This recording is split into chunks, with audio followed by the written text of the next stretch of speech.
For the past 13 years we have caravanned exclusively in the UK, but this year we decided we were going to venture abroad again and try something a bit, well, different.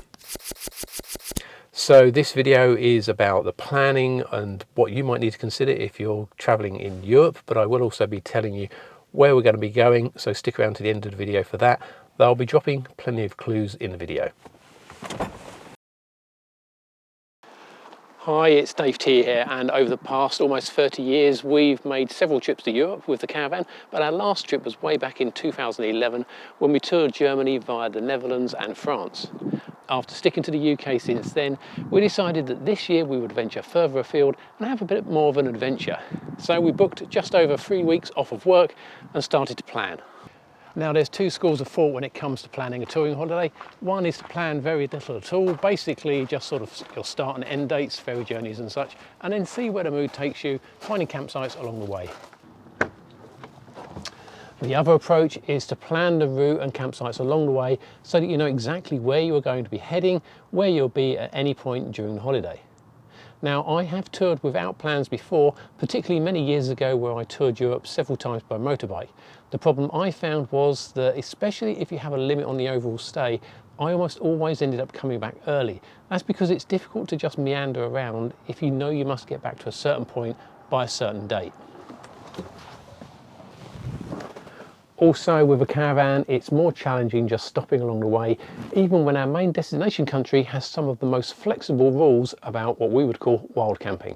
So we decided to plan out our entire route and pre-book all of the campsites. For our road trip to Germany back in 2010, I used Microsoft Autoroute to plan our route.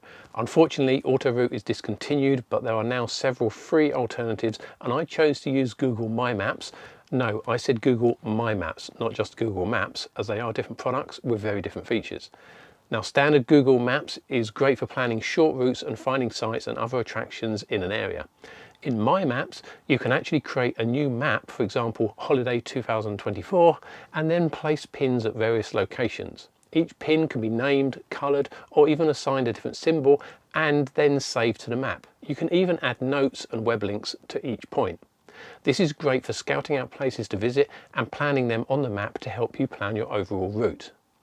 You can then plan routes which have multiple stops. There is a limit of 10 locations along any route, but you can create multiple routes in the same map, so that's not much of an issue. The interface is a little bit clunky in places, and to get information such as distances, you have to scroll through the directions. But overall, it's a decent solution, and you have access to Google search tools, and your route is stored in the cloud, so easily accessible when traveling. Now, when it comes to finding campsites, the Caravan Club do produce a Touring Europe guidebook, which lists over 3,500 campsites in Europe. Unfortunately for us, the main focus of these lists are on the more common destinations such as France and Spain.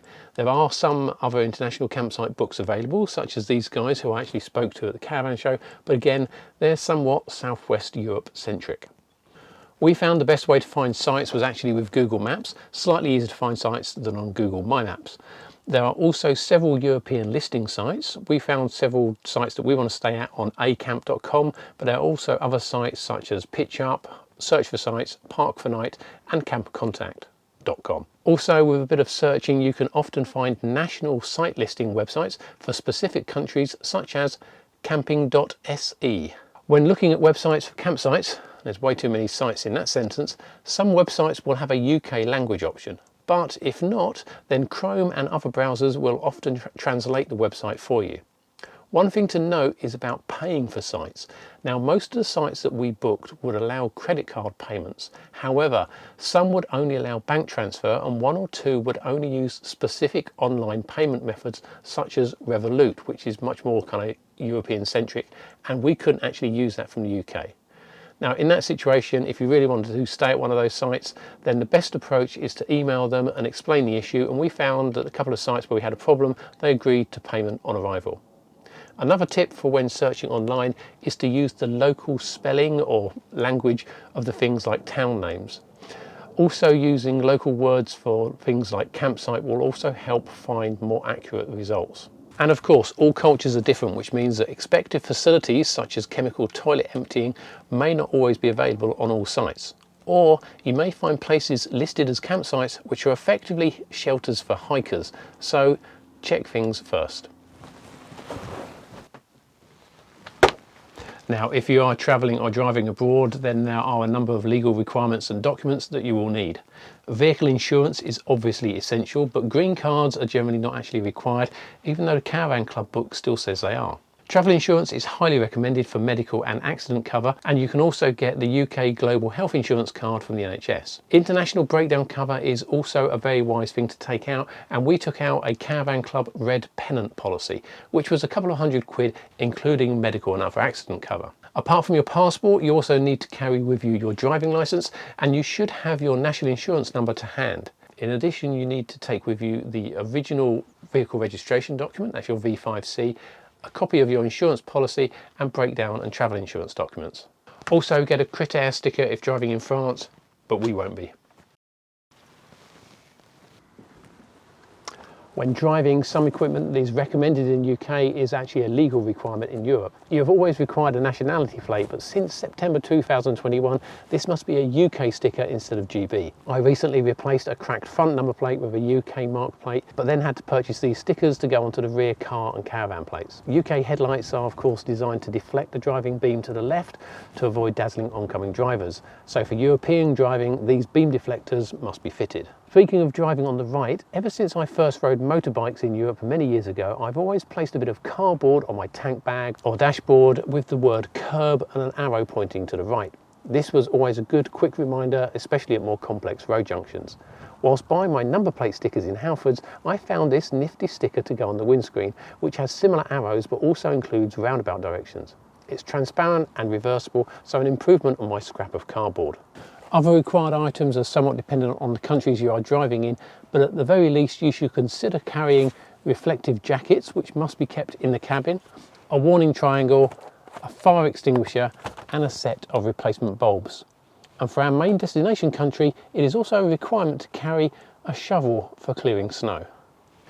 It's also worth checking for any specific driving laws. For example, in our destination country, cars must always have their lights on whilst driving. There are also different right-of-way rules which you should make yourself familiar with. So as you can probably tell, we've been planning this trip for quite a few months now, and the planning is, I hope, pretty much complete now.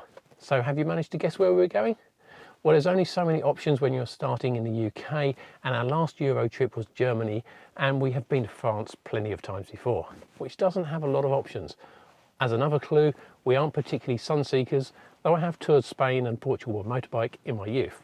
So you may be able to guess our destination, which is Sweden. That's right, in a few weeks we shall be heading off to the beautiful country of Sweden for a 25-day trip. The route will involve at least 2,000 miles of towing, 3 ferry crossings, 10 campsites, and if all goes to plan, we will travel through or visit 4.5 countries. I am of course planning to film the entire trip, and because this is a YouTube caravan channel, I'm planning a few things along the way to explore the differences between British and Nordic caravanning. So I hope you found this video interesting or helpful, and if you have, then please do hit that like button. And if you want to see how we get on our Swedish trip and hopefully find out how we're going to visit 4.5 countries, then please do subscribe to my channel. But most of all, thanks for watching.